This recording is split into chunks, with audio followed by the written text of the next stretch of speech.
Bismillahirrahmanirrahim. Assalamualaikum warahmatullahi wabarakatuh. Salam sejahtera bagi kita semua. Puji syukur kita panjatkan kehadirat Tuhan Yang Maha Esa yang telah melimpahkan karunia-Nya sehingga kita dapat berkumpul pada kesempatan kali ini.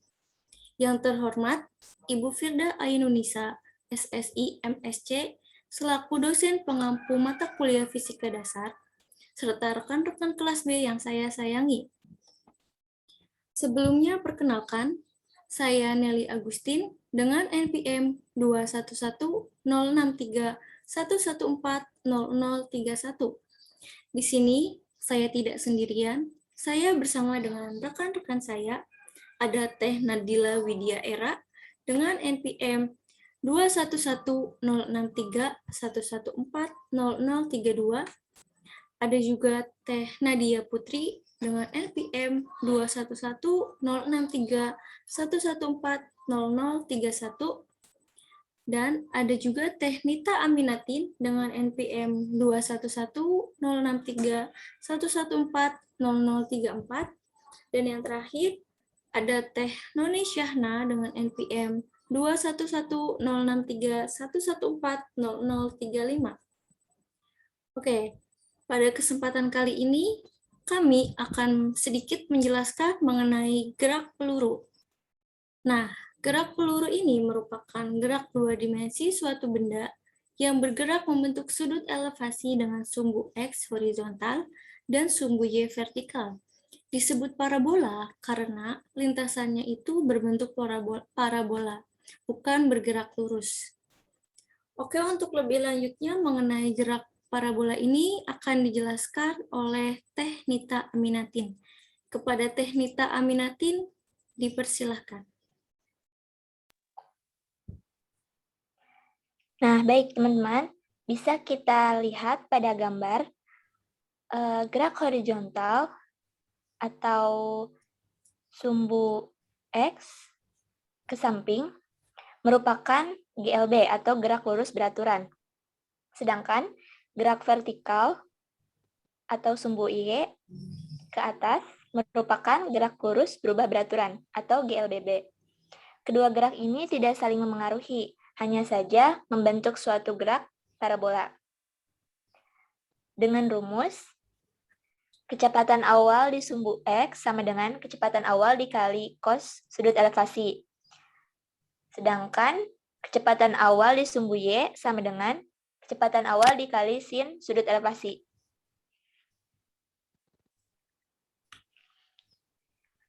Ada banyak contoh gerak peluru dalam kehidupan sehari-hari. Contohnya, pada gambar di samping, gerakan bola saat dilempar. Ada juga gerakan pada peluru meriam yang ditembakkan, lalu gerakan pada benda yang dilemparkan dari pesawat, dan gerakan pada seseorang yang melompat maju, dan lain sebagainya. Sekian penjelasan dari saya. Ya, terima kasih kepada Teh Nita Aminatin.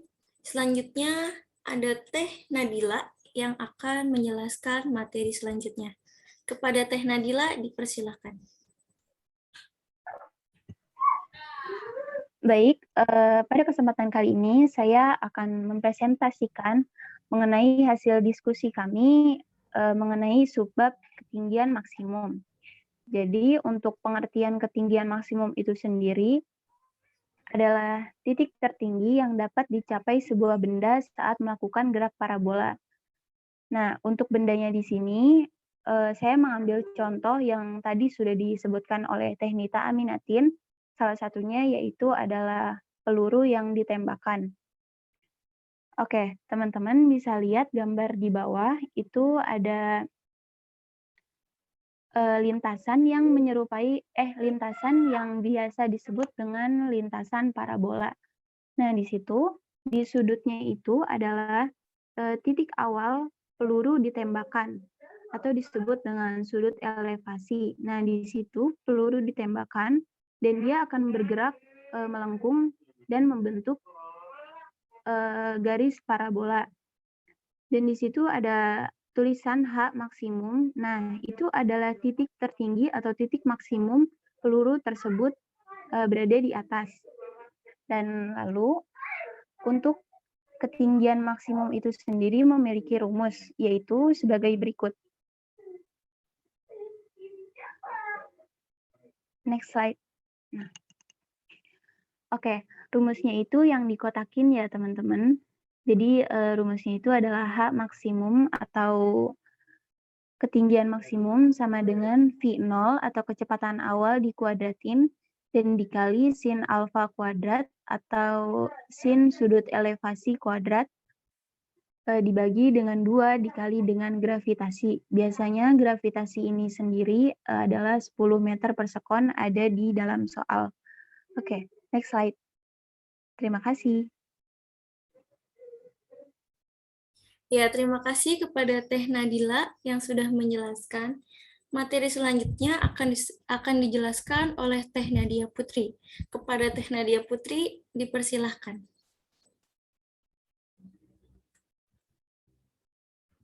Baik, di sini saya akan menjelaskan tentang jangkauan maksimum. Untuk pengertiannya itu, jangkauan maksimum merupakan jarak maksimum yang dijangkau pada sumbu horizontal atau sumbu X.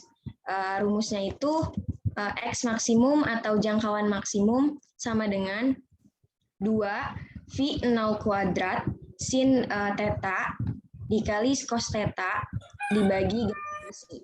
Dan untuk keterangannya bisa dilihat di bawah. Sekian, terima kasih. Ya, terima kasih kepada Teh Nadia Putri yang sudah menjelaskan. Selanjutnya, di sini ada beberapa soal dari Ibu Firda, dan kami juga sudah memasukkannya ke dalam PPT ini. Ada beberapa soal yang sudah kami masukkan ke sini. Ya, di sini untuk yang diketahuinya itu, peluru ditembakkan dengan laju awal 200 meter per sekon dengan sudut elevasi 30 derajat. Nah, untuk yang A, ini yang ditanyakan komponen kecepatan awal peluru. Nah, untuk menjawab soal nomor A, kita menggunakan rumus seperti yang sudah tadi dijelaskan. Untuk V0Y menggunakan rumus ini ya, V0 sin alfa. Jadi kita masukkan saja apa yang sudah diketahuinya. Di sini kan diketahui kecepatan awal atau V0-nya ini 200 meter per sekon dan sudutnya itu 30 derajat. Kita masukkan saja. Di sini untuk nilai sin alfa, sin 30 ini setengah ya. Jadi langsung saja kita kalikan. 200 dikali setengah menjadi 100 meter per sekon. Lalu untuk V0x sebenarnya sama rumusnya. Cuma bedanya hanya nilai cos 30 derajatnya saja. Nah, untuk V0x ini, cos 30 derajatnya setengah akar 3 ya. Jadi hasilnya itu 100 akar 3, karena 200 dikali setengah akar 3. Ya, jadi untuk hasilnya ini, untuk V0Y 100 meter per sekon, dan untuk V0x-nya ini 100 akar 3 meter per sekon. Oke, untuk soal selanjutnya akan dijelaskan oleh teman-teman saya.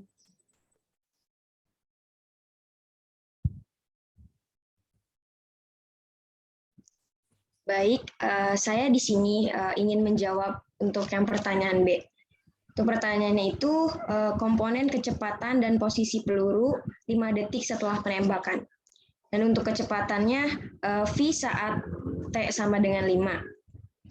Untuk V0x-nya itu konstan atau setara dengan 100 akar 3 meter per sekon. Nah, untuk V0y-nya kita masukkan rumusnya ya, yaitu Vy dikurang gravitasi dikali waktu. Untuk Vy-nya sama dengan 100, gravitasinya 10, dan untuk T-nya itu 5. Jadinya 10 dikali 5 itu hasilnya 50, jadinya 100 diambil 50, hasilnya 50 meter per sekon.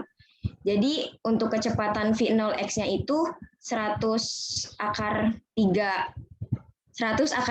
3 meter per sekon, dan untuk V0-nya itu 50 meter per sekon.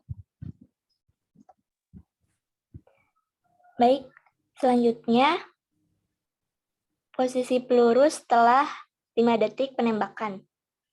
Nah, kita cari dulu posisi peluru pada sumbu X. Dengan rumusnya, P0 dikali cos alpha dikali T, kecepatan awalnya itu 200, dikali setengah akar 3, yaitu cos alpha, dikali 5, yaitu waktunya ya, 5 detik. Sama dengan 170 dikali 5, yaitu 850 meter. Lalu kita mencari posisi peluru pada sumbu Y. Dengan rumus V0 dikali sin alpha dikali T, dikurangi setengah dikali G dikali T kuadrat. Nah, kecepatan awalnya 200, sama seperti tadi. Bedanya sin alpha-nya itu setengah dikali waktu sama 5, dikurangi setengah dikali gaya gravitasinya 10 dikali 5 kuadrat waktu. 5 kuadrat 5 detik. Hasilnya 500 dikurangi 125, yaitu 375 meter. Sehingga posisi peluru setelah 5 detik penembakan itu adalah 850 meter di sumbu X dan 375 meter di sumbu Y.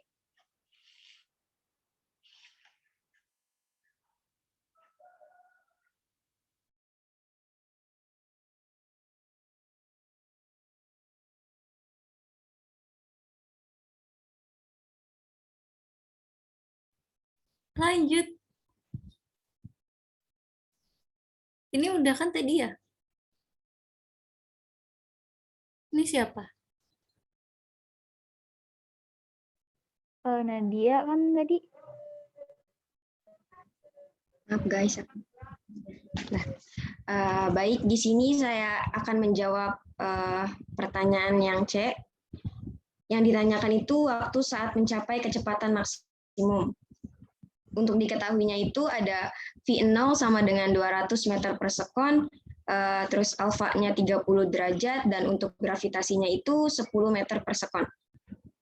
Untuk rumusnya itu PP sama dengan V0 dikali sin alfa dibagi gravitasi.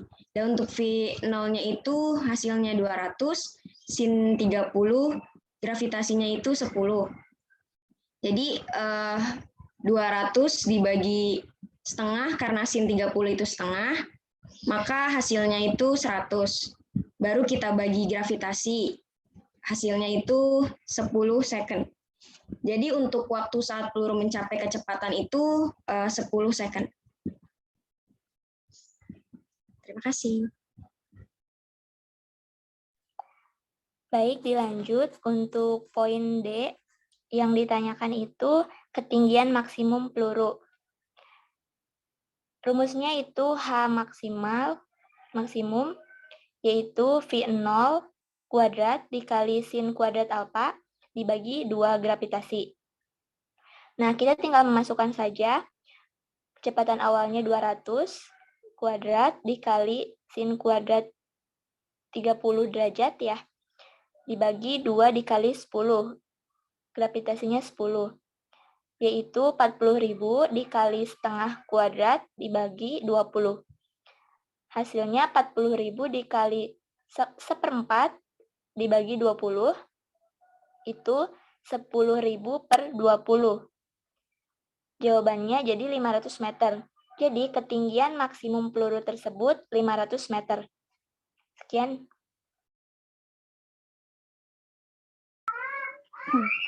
Baik, untuk soal yang bagian E ini ditanyakan waktu yang diperlukan peluru saat mencapai seperempat ketinggian maksimum.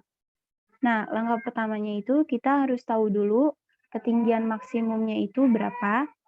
Dan tadi dari soal sebelumnya sudah didapatkan ketinggian maksimumnya adalah 500 meter. Lanjut, kita pakai rumus H sama dengan V0T minus 1/2 dikali gravitasi dikali T kuadrat. H-nya sendiri itu kan 1/4 H maksimum. Lalu ditulis saja sama dengan P0T minus 1/2 dikali gravitasi dikali T kuadrat. Lalu angka-angkanya tinggal dimasukkan dan didapatkan 1/4 dikali 500 sama dengan 200T minus 1/2 dikali 10 dikali T kuadrat. Ketika dijumlahkan, kita dapat 125 sama dengan 200T minus 5T kuadrat. Lalu angka itu semua kita perkecil dengan cara di sini dibagi 5 semua. Dan didapatkan hasil 25 sama dengan 40T minus T kuadrat. Setelah itu kita pindah ruaskan semua ke sebelah kiri agar bentuknya itu sama dengan 0. Dan kita dapatkan T kuadrat minus 40T plus 25 sama dengan 0. Nah, lalu kita gunakan rumus T sama dengan minus B plus minus akar B kuadrat minus 4 dikali A dikali C per 2 dikali A. Nah, untuk angka ABC-nya itu sendiri, yang A itu kita dapat dari angka sebelum T kuadrat. Nah, di sini kan tidak dituliskan angka T kuadrat itu ya, teman-teman yang di atas. Jadi, angka sebelum T kuadrat itu adalah 1, dan untuk yang B-nya itu angka sebelum T, yaitu 40, dan untuk yang C-nya itu 25. Dan ketika dimasukkan semua, angkanya menjadi T sama dengan 40. Plus minus akar 40 kuadrat minus 4 dikali A-nya itu 1 dan C-nya itu 25 per 2 dikali A yaitu 1. Jadi 2 dikali 1. Dan didapatkan T sama dengan 40 plus minus akar 1600 dikurangi 100 per 2. Dan ketika dijumlahkan semua, kita dapat T sama dengan 40 plus minus 10 akar 15 per 2. Jadi waktu yang diperlukan peluru saat mencapai 1/4 ketinggian maksimum adalah 20 plus 5 akar 15 atau 20 minus 5 akar 15. Sekian dari saya, terima kasih. Ya, tadi adalah beberapa soal dari Ibu yang sudah kami diskusikan, dan hanya beberapa saja yang dapat kami masukkan ke dalam PowerPoint ini. Mungkin itu saja yang dapat kami sampaikan. Oh ya, dari diskusi tadi dapat kita simpulkan bahwa gerak parabola ini merupakan gerak 2 dimensi suatu benda yang bergerak membentuk sudut elevasi dengan sumbu X dan sumbu Y. Disebut parabola karena lintasannya berbentuk parabola dan tidak bergerak lurus. Contoh gerak parabola ini yaitu gerak bola saat dilempar dan lain sebagainya. Lalu ada ketinggian maksimum. Ketinggian maksimum ini merupakan titik tertinggi yang dapat dicapai sebuah benda saat melakukan gerak parabola. Ya, yang terakhir ada jangkauan maksimum. Jangkauan maksimum ini merupakan jarak maksimum yang dijangkau pada sumbu horizontal atau sumbu X. Ya, mungkin itu saja yang dapat kami sampaikan. Kurang dan lebihnya mohon maaf. Billahi taufiq wal hidayah. Wassalamualaikum warahmatullahi wabarakatuh.